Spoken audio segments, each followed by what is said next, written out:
بسم اللہ الرحمن الرحیم۔ السلام علیکم۔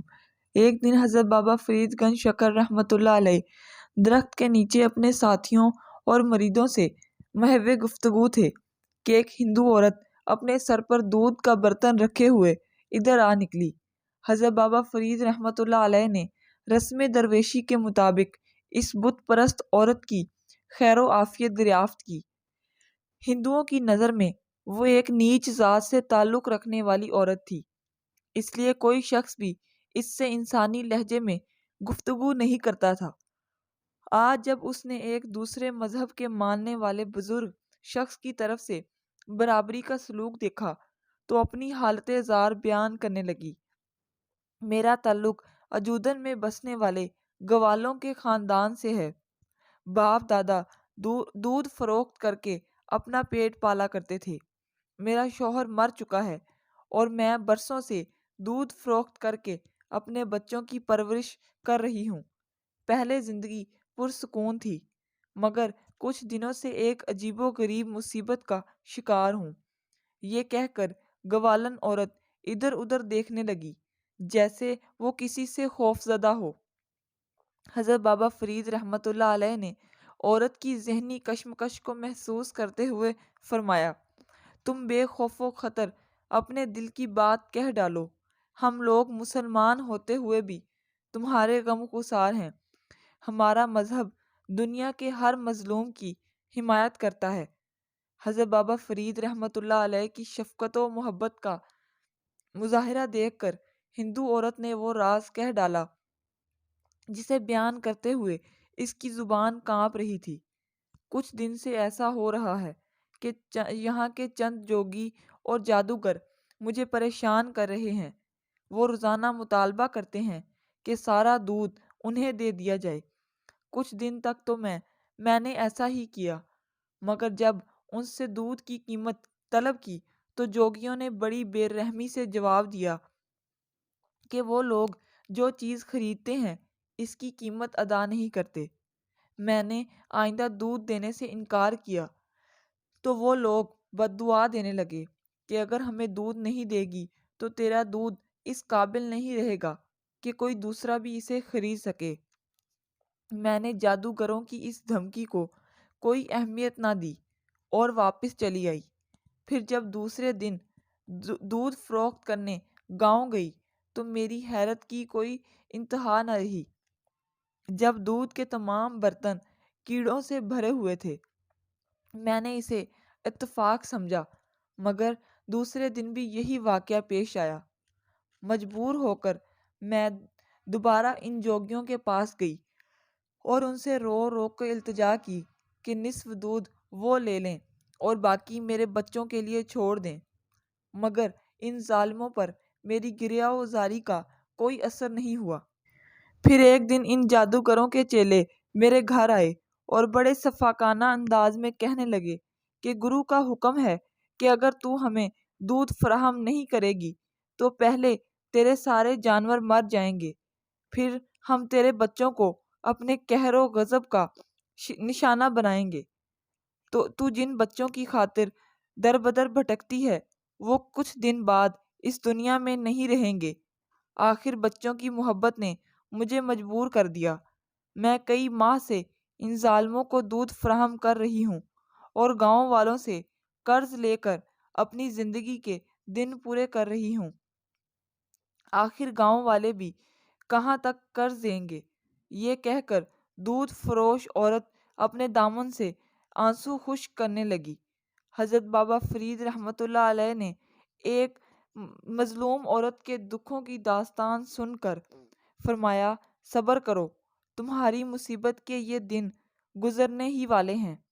اچانک دودھ فروش عورت گھبراتے ہوئے لہجے میں کہنے لگی، خیر میری تو جس طرح گزرے گزر جائے گی، مگر تم لوگ بہت شریف ہو، آج تمہیں ان درختوں کے نیچے دیکھا تو چلی آئی۔ میری طرح تم لوگ بھی غریب ہو، میں تمہیں یہ بتانے آئی تھی کہ کہیں وہ ظالم جادوگر ادھر کا رخ نہ کرے اور پھر تم ان کی جفاکاریوں کا نشانہ بن جاؤ۔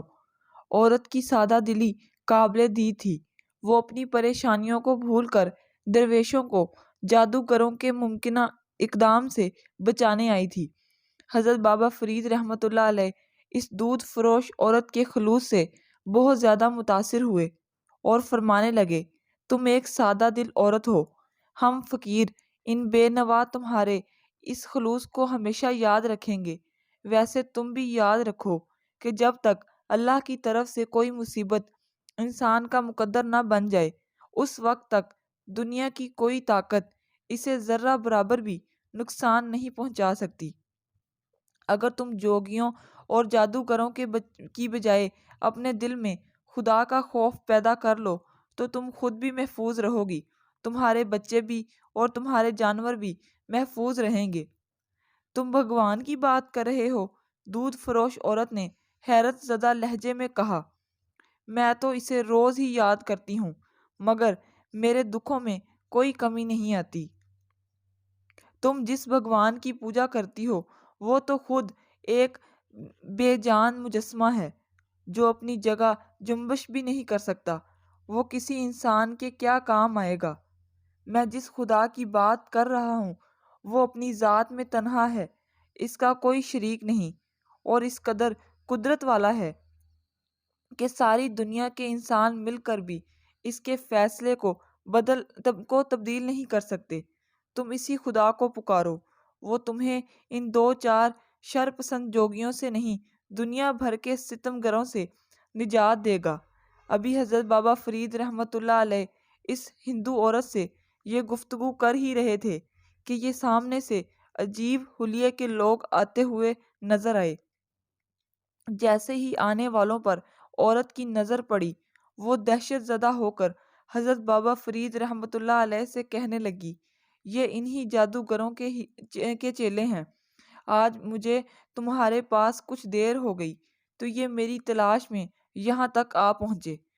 حضرت بابا فرید رحمۃ اللہ علیہ نے عورت کو خوف زدہ دیکھ کر فرمایا، تم میری مہمان ہو، اس لیے تمہیں ہراساں ہونے کی ضرورت نہیں، میں خود ان لوگوں کو جواب دے دوں گا۔ جادوگروں کے چیلوں نے آتے ہی غیظ و غضب کا مظاہرہ کیا اور قہرناک لہجے میں عورت سے کہنے لگے، تو یہاں آرام سے بیٹھی باتیں کر رہی ہے اور گرو جی دودھ کا انتظار کر رہے ہیں، آج تیری خیر نہیں، اسے میں نے روک لیا تھا۔ حضرت بابا فرید رحمۃ اللہ علیہ نے جوگیوں کو مخاطب کرتے ہوئے فرمایا، تم بھی بیٹھو۔ ابھی فضا میں ایک مرد خدا کے الفاظ کی گونج باقی تھی کہ جوگیوں پر سکتہ طاری ہو گیا اور وہ اسی طرح زمین پر بیٹھ گئے جیسے کسی غیبی ہاتھ نے انہیں زنجیریں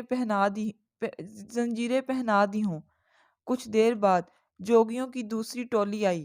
حضرت بابا فرید رحمۃ اللہ علیہ نے ان سے بھی وہی فرمایا، بیٹھ جاؤ، اور وہ بھی سر جھکا کر بیٹھ گئے۔ الغرض گرو نے اپنے تمام چیلوں کو بھیجا اور وہ سب کے سب اس طرح بابا فرید رحمۃ اللہ علیہ کے سامنے سر جھکا کر بیٹھ گئے جیسے انہیں کسی طاقتور مقناطیس نے جکڑ لیا ہو۔ آخر میں جوگیوں کا گرو اپنے چیلوں کو ڈھونڈتا ہوا ادھر آ نکلا۔ تم لوگ یہاں کیا کر رہے ہو؟ گرو نے غضبناک ہو کر اپنے شاگردوں کی طرف دیکھا۔ انہیں میں نے قید کر لیا ہے، اب یہ کہیں نہیں جا سکتے۔ حضرت بابا فرید رحمۃ اللہ علیہ نے فرمایا، کون ہے اس دنیا میں جو میرے چیلوں کو قید کر سکے؟ گرو نے انتہائی غرور و تکبر کا مظاہرہ کرتے ہوئے کہا اور پھر بلند آواز میں اپنے منتر پڑھنے لگا، اب تیرا کوئی منتر نہیں چلے گا۔ حضرت بابا فرید رحمۃ اللہ علیہ نے فرمایا، کفر کے دن پورے ہو چکے۔ گرو اپنی ہذیانی کیفیت طاری ہو گئی، وہ چیخ چیخ کر منتر پڑھنے لگا، بدی کی تمام طاقتوں کو پکارتا رہا مگر آج کوئی اس کا مددگار نہیں تھا۔ آخر گرو نے حضرت بابا فرید رحمۃ اللہ علیہ کے قدموں میں سر رکھ دیا اور اپنے چیلوں کی رہائی کے لیے التجا کرنے لگا، تیرے شاگردوں کو صرف ایک شرط پر رہائی مل سکتی ہے کہ تو انہیں لے کر یہاں سے دور چلا جا۔ حضرت بابا فرید رحمۃ اللہ علیہ نے پرجلال لہجے میں فرمایا، اگر آئندہ تو نے مخلوق خدا کو تنگ کیا تو پھر تجھ پر خدا کی زمین تنگ ہو جائے گی۔ گرو بہت دیر تک حضرت بابا فرید رحمۃ اللہ علیہ سے معافی مانگتا رہا اور پھر اپنے چیلوں کو لے کر اجودن کی حدود سے نکل گیا۔ گرو کے جانے کے بعد حضرت بابا فرید رحمۃ اللہ علیہ اسی جگہ پر اقامت گزیں ہو گئے اور پورا قصبہ آپ کی اس کرامت کے شور سے گونجنے لگا۔ چند سینکڑوں میں بت پرست حلقہ اسلام میں داخل ہو گئے۔ اجودن میں یہ آپ رحمۃ اللہ علیہ کی پہلی روحانی فتح تھی۔